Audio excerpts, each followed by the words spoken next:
Hello guys, in this video, I will show you how to connect Facebook lead ads to n8n using an easy and reliable method. So step 1, open your n8n dashboard.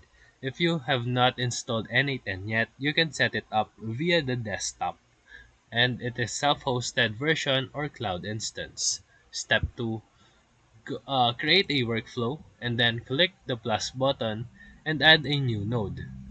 Search for the Facebook lead ads trigger.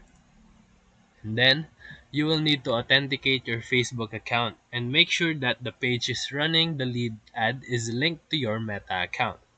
Step 3. Authorize n8n to access Facebook lead ads.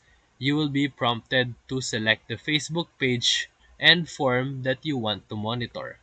Step 4. Now connect the Facebook node to any desired action like Google Sheets node, Gmail node, or webhook.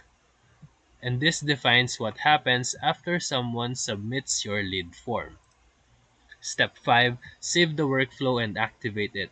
From now on, n8n will automatically capture your Facebook leads and trigger your chosen automation in real time. So if this video helped you, feel free to like and subscribe for more quick tutorials, reviews, and comparison videos. Thank you for watching.